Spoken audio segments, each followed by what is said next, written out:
Stoic Rule 1. Control your perception. The Stoics believe that a man's life is shaped not by what happens to him, but by how he sees what happens. This idea may sound simple, but it is the foundation of mental freedom. Marcus Aurelius ruled an empire under constant pressure, yet he reminded himself daily that peace begins in the mind. Epictetus was born a slave, yet he taught that no one can enslave your thoughts without your permission. Seneca lived among wealth and danger, and warned that the mind becomes fragile when it reacts instead of reflects. Together, they shared one truth: if you want to change your life, you must first change how you interpret reality. Reprogramming the mind does not mean forcing positive thoughts or denying pain. The Stoics never taught that. They taught clarity. They taught discipline of judgment. They taught the ability to pause between an event and a reaction.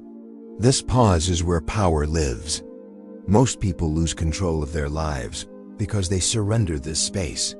They react instantly. They assume. They exaggerate. They suffer twice. The Stoic trains himself to see clearly before he feels deeply. Marcus Aurelius wrote that external events are neutral. They carry no meaning until the mind assigns one. Insults, loss, delay, rejection, failure, none of these harm you by themselves. What harms you is the story you tell yourself about them. When the mind labels something as unbearable, it becomes unbearable. When the mind labels something as temporary, it becomes manageable. The Stoic understands that perception is not passive. It is an active choice, practiced every day. The first Stoic rule for reprogramming your mind is this: do not trust your first impression. Epictetus warned that impressions arrive uninvited, but agreement is optional. When something happens, the mind rushes to judge it. This is dangerous. The Stoic slows the moment down. He says to himself, "This is only an impression, not a fact." This single sentence creates distance. Distance creates calm. Calm restores control. Seneca believed that emotional suffering grows when we add imagination to reality.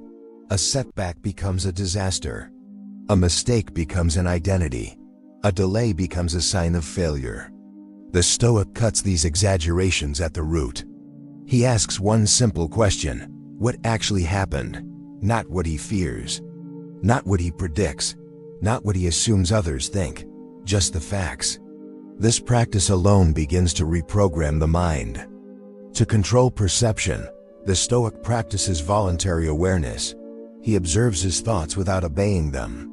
He notices anger without becoming angry. He notices fear without becoming fearful. Marcus Aurelius described this as standing above the mind and watching it work. This is not detachment from life. It is engagement with wisdom. When you can observe your thoughts, they lose their authority over you. Many people believe their thoughts are their identity. The Stoics rejected this idea. Thoughts are events, not commands.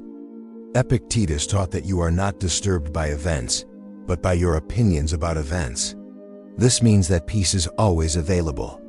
Not because life is easy, but because judgment is adjustable. The Stoic trains himself daily to adjust it. Reprogramming the mind begins with morning awareness. Marcus Aurelius wrote that each day you will meet difficult people, delays, and frustrations. He did not say this to create fear, but preparedness. When you expect challenges, you are less shocked by them. When you are less shocked, you react with reason instead of emotion. This is mental conditioning. The Stoic does not wake up hoping for a smooth day. He wakes up prepared for reality. He tells himself that obstacles are normal, that discomfort is temporary, that his role is not to complain, but to respond well. This mental framing changes everything. Instead of asking, "Why is this happening to me?" the Stoic asks, "How should I act here?" Seneca warned that a soft mind breaks under pressure. A trained mind bends. Stoic perception training strengthens the mind by removing surprise. Nothing feels personal anymore. Insults reveal the speaker, not the listener. Delays reveal impatience, not injustice. Loss reveals attachment, not weakness. Through perception, The Stoic turns every event into instruction. This does not mean suppressing emotion. The Stoics felt deeply. They simply refused to let emotion rule judgment. They allowed sadness without surrender. They allowed anger without obedience. They allowed fear without panic. This emotional literacy makes the Stoic steady, not cold. Epictetus taught his students to practice small moments of restraint. When annoyed, pause. When praised, pause. When criticized, pause. This pause is mental training. It strengthens the gap between impulse and action. Over time, this gap becomes natural. The mind slows down. Life becomes clearer. To reprogram your mind, you must stop believing every thought that enters it. Marcus Aurelius reminded himself that the mind becomes dyed by the color of its thoughts. If your thoughts are rushed, fearful, and resentful, your life will feel the same. If your thoughts are disciplined, realistic, and grounded, your life follows. The first Stoic rule is mastery of perception. Without it, no habit lasts, no discipline holds. No improvement remains stable. With it, even chaos becomes manageable. When you control how you see, you control how you live. This is where Stoic transformation begins. Not overnight miracles, but overnight clarity. A quieter mind, a slower reaction, a steadier presence. From this foundation, everything else grows. Stoic Rule 2. Separate what you control from what you do not. The second Stoic rule for reprogramming the mind is learning to separate what you control from what you do not. Epictetus placed this principle at the center of Stoic philosophy. He taught that freedom begins the moment you stop trying to control what was never yours to command. Most mental suffering comes from confusing these two categories. People exhaust themselves trying to manage opinions, outcomes, timing, and other people's behavior. The Stoic steps back and draws a clear line. On one side is what depends on him. On the other side is everything else. Marcus Aurelius reminded himself that the universe does not obey personal preference. Events unfold according to nature, not desire. When a man fights this reality, frustration becomes constant. When he accepts it, his energy returns to him. Control is not about domination, it is about responsibility. The Stoic does not say, "Nothing matters."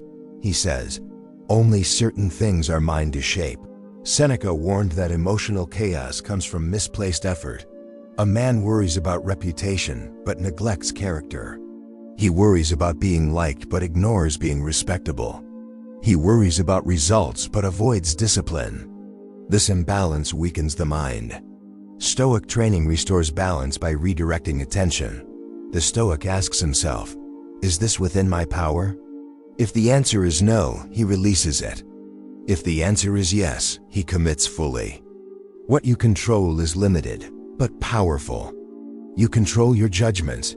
You control your intentions. You control your actions. You control your effort. You control your response. Everything else operates independently. Weather, delays, rejection, outcomes, other people's choices, and the past all exist beyond your command. The Stoic accepts this without bitterness. Acceptance is not resignation. It is clarity. Epictetus taught that when you try to control externals, you become their slave. When you focus on internals, you become free. This shift does not happen automatically. It must be practiced daily. Each frustration becomes a training opportunity. Each disappointment becomes a lesson in redirection.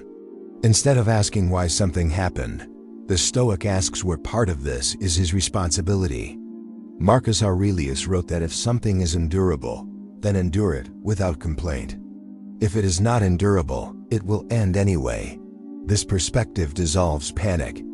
Panic thrives on the illusion of permanence. The Stoic breaks this illusion by reminding himself that events pass, but character remains. By anchoring himself to what he controls, he stabilizes his inner world. Many people attempt to reprogram their minds by changing circumstances. The Stoic does the opposite. He changes his relationship to circumstances. This is harder, but permanent. When a man no longer demands that life conform to his expectations, Disappointment loses its grip. He begins to experience calm even in uncertainty.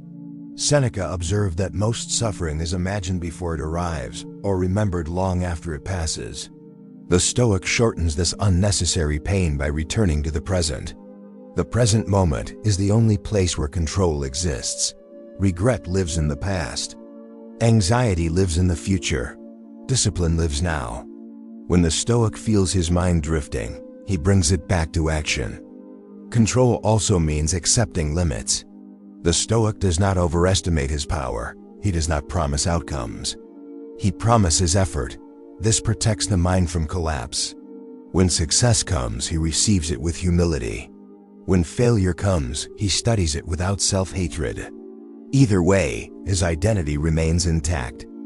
Epictetus taught his students to rehearse loss mentally, not to create fear, but resilience. By imagining that possessions, roles, and relationships are temporary, the Stoic weakens attachment. This makes him more present, not less caring. He appreciates without clinging. He participates without dependence. This mental rehearsal prepares him for change without shock. Marcus Aurelius practiced the same exercise. He reminded himself that everyone and everything is borrowed from nature. When something is returned, there is no injustice. This mindset does not erase grief, but it prevents collapse. The Stoic feels loss without losing himself. Emotional discipline grows from this clarity. When anger arises, the Stoic asks if anger improves the situation. When fear appears, he asks if fear adds wisdom. When sadness comes, he allows it without surrender. Control does not mean suppression. It means choosing the appropriate response. Seneca warned that uncontrolled emotion clouds judgment. The Stoic does not aim to eliminate emotion, but to govern it. Like a skilled rider guiding a strong horse, reason directs feeling. This balance creates steadiness. The Stoic becomes predictable in virtue, not in reaction. This rule also transforms relationships. When you stop trying to control others, resentment fades. You stop taking behavior personally. You stop chasing validation. You communicate clearly, but release the outcome. This makes you calmer and more respected. People feel the difference when you no longer cling. Reprogramming the mind through control requires patience. Old habits resist change. The Stoic does not demand perfection. He demands progress. Each time he notices himself worrying about the uncontrollable, he redirects. Each redirection strengthens the mind. Marcus Aurelius reminded himself that the task of life is simple. Do what is right, accept what happens, and maintain inner order. This simplicity is powerful. It cuts through confusion. It reduces mental noise. It restores focus. When control is properly understood, life feels lighter. You stop carrying what was never yours. You stop fighting reality. You invest your energy where it matters. The mind becomes quieter, stronger, and more reliable. This is the second Stoic rule. Separate what you control from what you do not. Practice it daily. Live it patiently. From this discipline, emotional strength grows naturally. Stoic Rule 3. Master desire and free your mind. The Stoics understood something most people never realize. The mind is not enslaved by events, but by desire. Desire pulls the mind forward, backward, and outward, never allowing it to rest. Marcus Aurelius warned that when desire is uncontrolled, peace becomes impossible. A man who constantly wants more, fears loss, or clings to outcomes will never feel settled. The Stoic rule is not to kill desire, but to discipline it. Epictetus taught that desire must be trained to align with reality. When desire demands what life may not give, frustration follows. When desire insists on permanence, fear grows. The Stoic reshapes desire so it wants only what is within control: good judgment, right action, and moral character. This shift does not make life empty. It makes life stable. Most people believe suffering comes from not getting what they want. The Stoics saw deeper. Suffering comes from wanting what you should not depend on. Reputation, praise, certainty, comfort, and control over others are unstable desires. They place your peace in fragile hands. Seneca warned that a man who ties his happiness to chance will always be anxious. The Stoic unties these knots deliberately. Marcus Aurelius reminded himself that desire exaggerates importance. It tells the mind that this moment, this outcome, this opinion matters more than it truly does. The Stoic counters this by zooming out. He sees the temporary nature of things. He remembers how quickly circumstances change. This perspective weakens craving and softens disappointment. Emotional independence begins when desire is reduced to essentials. The Stoic still enjoys life. He still forms relationships. He still pursues goals, but he does so without desperation. He wants without needing. This difference is subtle but powerful. Need creates fear. Want allows choice. The Stoic chooses freely. Epictetus taught his students to practice voluntary discomfort to weaken desire's grip. By occasionally denying the body luxury, the mind learns it can survive without it. Cold, hunger, simplicity, and silence become teachers. These practices are not punishment, they are reminders. They remind the Stoic that comfort is optional, not necessary. Seneca practiced the same discipline. He intentionally lived simply despite wealth. He wore plain clothes and ate modest meals. Not because he hated pleasure, but because he refused to be ruled by it. When desire loses its authority, fear follows it out the door. A man who knows he can endure less is no longer afraid of losing more. Attachment is desire hardened into dependency. The Stoics warned against this transformation. When desire turns into, "I cannot be okay without this," suffering begins. The Stoic catches attachment early. He observes when appreciation becomes clinging, when affection becomes possession, when ambition becomes obsession. Awareness prevents collapse. Marcus Aurelius wrote that everything you love is on loan. This is not a reason for sadness, but for presence. When you know something is temporary, you cherish it more honestly. You stop demanding that it stay forever. You stop panicking when it changes. Desire softens into gratitude. Emotional independence does not mean isolation. The Stoic does not withdraw from life. He participates without surrendering his center. He loves without losing himself.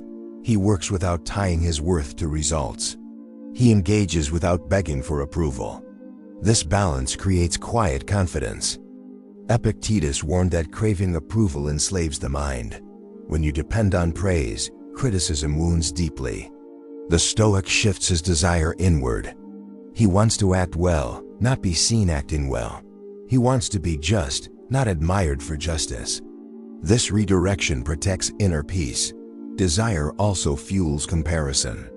Seneca observed that envy arises when desire looks sideways instead of inward.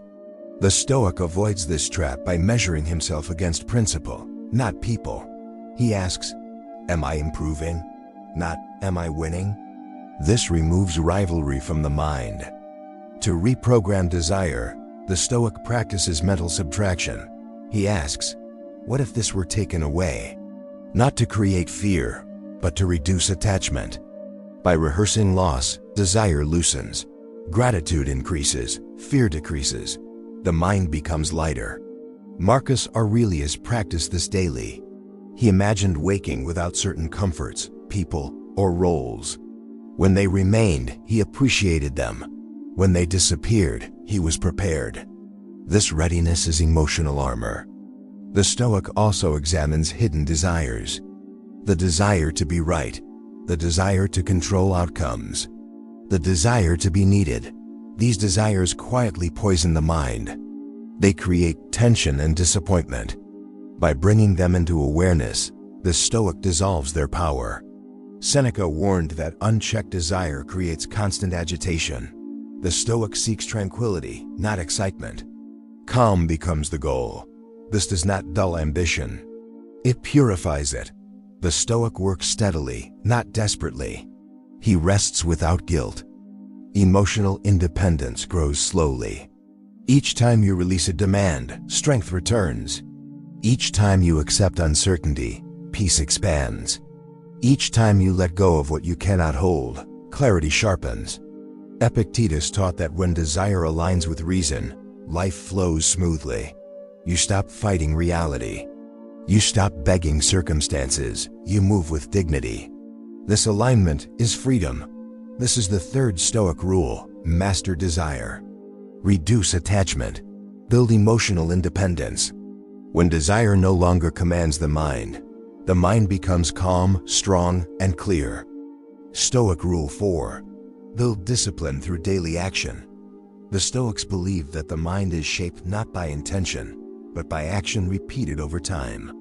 Marcus Aurelius warned himself that knowing what is right is meaningless without doing it. Thought prepares the ground, but habit builds the structure. A disciplined life is not dramatic. It is quiet, consistent, and often unseen. This is why it is powerful. Discipline trains the mind to act correctly, even when motivation fades. Seneca wrote that weakness comes from living without structure. When days lack order, the mind becomes restless. It drifts toward distraction, pleasure, and avoidance. The Stoic creates order deliberately. He does not wait to feel ready.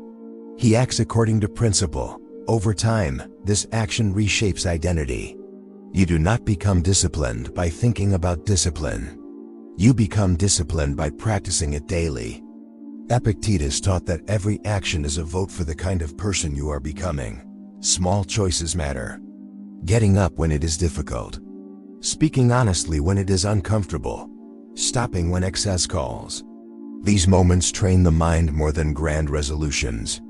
The Stoic respects small victories because he understands their cumulative power. Discipline begins with the body. The Stoics did not separate mind and body as modern people often do. They understood that physical habits influence mental strength. Regular movement, simple food, adequate rest, and controlled indulgence support clarity. A neglected body becomes a noisy distraction. A cared-for body becomes a stable foundation. Marcus Aurelius often reminded himself not to oversleep, not because rest was wrong, but because indulgence weakens resolve. Rising with purpose trains the will. The Stoic does not seek comfort first. He seeks alignment with duty. This choice, repeated daily, builds quiet confidence. Seneca believed that discipline protects freedom. Without discipline, desire rules. With discipline, reason leads. This applies to speech, work, consumption, and attention. The Stoic watches how he spends his energy. He avoids excess not out of fear, but out of respect for his mind. One of the most important Stoic disciplines is attention. Epictetus warned that a distracted mind is easily controlled. The Stoic trains himself to focus fully on what he is doing. When working, he works. When resting, he rests. When listening, he listens. This presence reduces mental noise and increases effectiveness. Daily reflection is another essential habit. Marcus Aurelius used writing to examine his actions, thoughts, and reactions. This was not self-criticism, it was self-alignment. At the end of the day, the Stoic asks, did I act according to my values? Where did I fall short? What can I improve tomorrow? This honest review strengthens character. Seneca recommended similar evening reflection. He believed that reviewing the day prevents repeated mistakes. When behavior is examined, it improves naturally. When ignored, it repeats blindly. Reflection closes the loop between intention and action. Discipline also means choosing effort over ease. The Stoic does not avoid difficulty. He understands that growth lives there. When a task feels heavy, he does not dramatize it.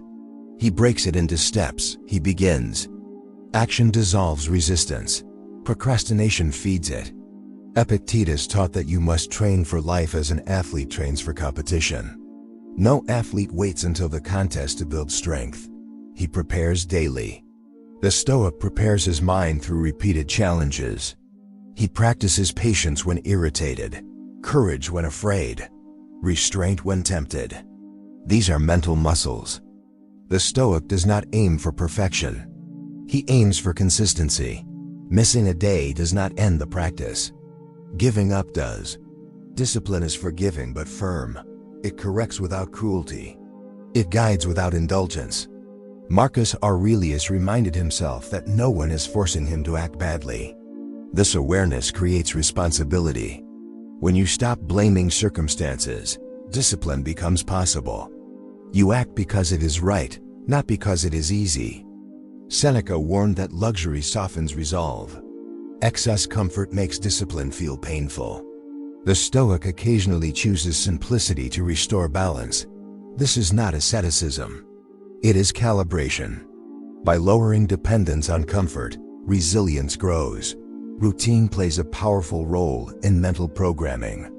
The Stoic designs his days intentionally: morning preparation, focused work, physical movement, evening reflection. These rhythms stabilize the mind. Chaos decreases. Confidence increases. Epictetus taught that habits either strengthen freedom or weaken it. Every repeated action teaches the mind what to expect. If you repeatedly avoid discomfort, the mind learns fear. If you repeatedly face it, the mind learns courage. Discipline is education through action. The Stoic also disciplines speech.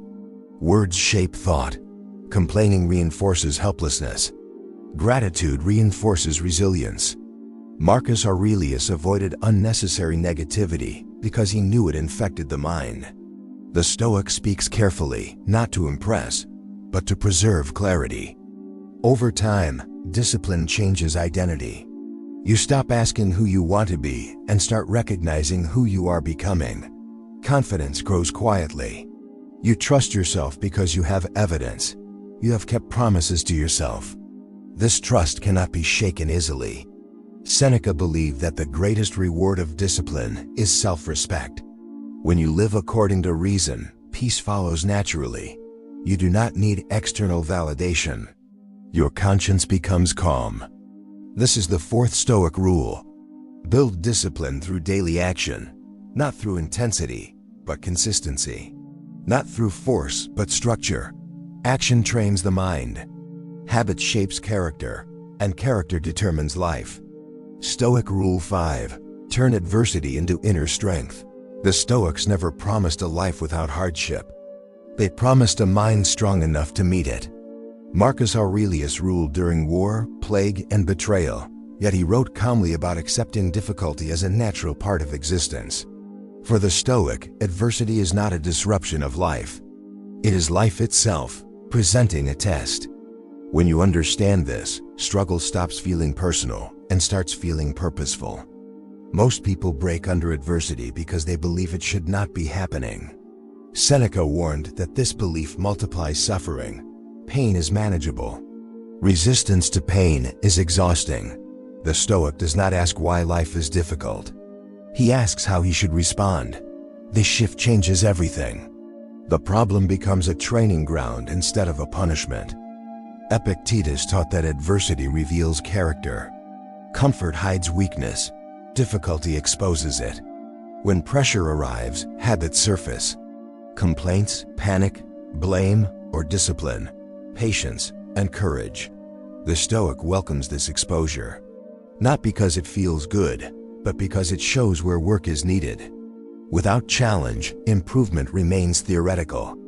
Resilience begins with acceptance. Marcus Aurelius reminded himself to welcome whatever happens as necessary and fitting. Acceptance does not mean approval. It means refusing to waste energy fighting reality. Once reality is accepted, action becomes possible.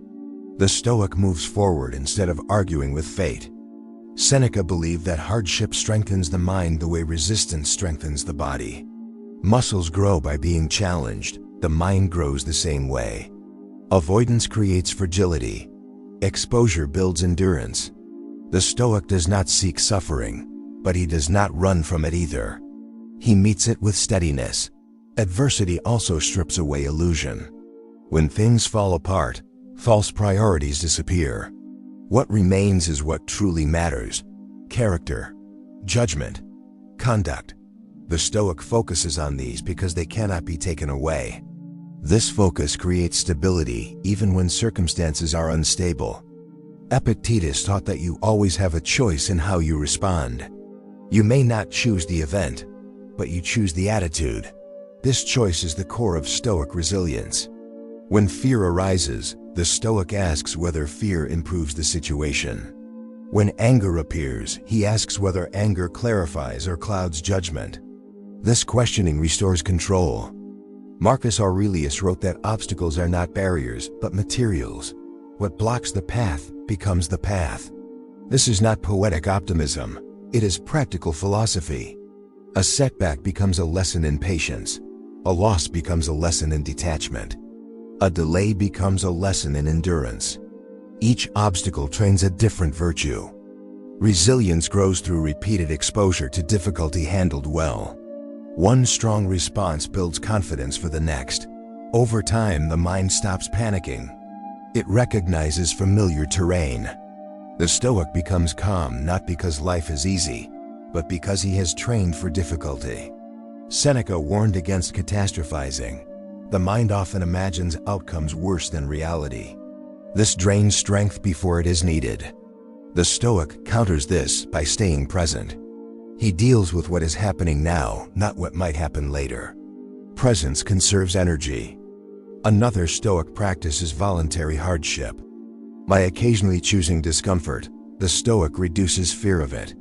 Cold, hunger, simplicity, and silence remind the mind that it can endure more than it believes. When real hardship arrives, it feels familiar instead of overwhelming. Epictetus emphasized that resilience is internal. Wealth, status, and health can disappear. Character cannot be stolen. The Stoic invests where loss is impossible. This investment pays interest during adversity. Confidence replaces panic. Clarity replaces confusion. Adversity also humbles. It reveals limits. The Stoic does not resent this. Humility corrects arrogance. It teaches cooperation with nature. Marcus Aurelius often reminded himself of how small he was within the universe. This perspective softened hardship and reduced self-pity. Seneca believed that complaining poisons resilience. It reinforces helplessness. The Stoic disciplines speech during difficulty. He avoids exaggeration. He avoids blame. He describes the situation accurately and responds deliberately. Words shape thought. Controlled speech strengthens the mind. Resilience does not mean emotional numbness. The Stoic feels pain, grief, and disappointment. He simply refuses to let them rule. Emotion is acknowledged, not obeyed. This balance allows healing without collapse. Epictetus taught that setbacks are training sessions assigned by life. When you respond well, you pass the lesson. When you resist, the lesson repeats. The Stoic learns quickly. He adjusts, he grows. Marcus Aurelius wrote that a fire grows stronger with resistance. The Stoic adopts this image. Pressure does not weaken him, it clarifies him. It burns away excess and reveals strength. Over time, adversity reshapes identity. You stop seeing yourself as fragile. You trust your ability to endure. Fear loses authority. Confidence becomes quiet and grounded. This confidence does not depend on success. It depends on self-command. Seneca warned that a life without challenge produces weak souls. The Stoic does not envy ease. He values strength. Strength brings peace. Peace brings freedom.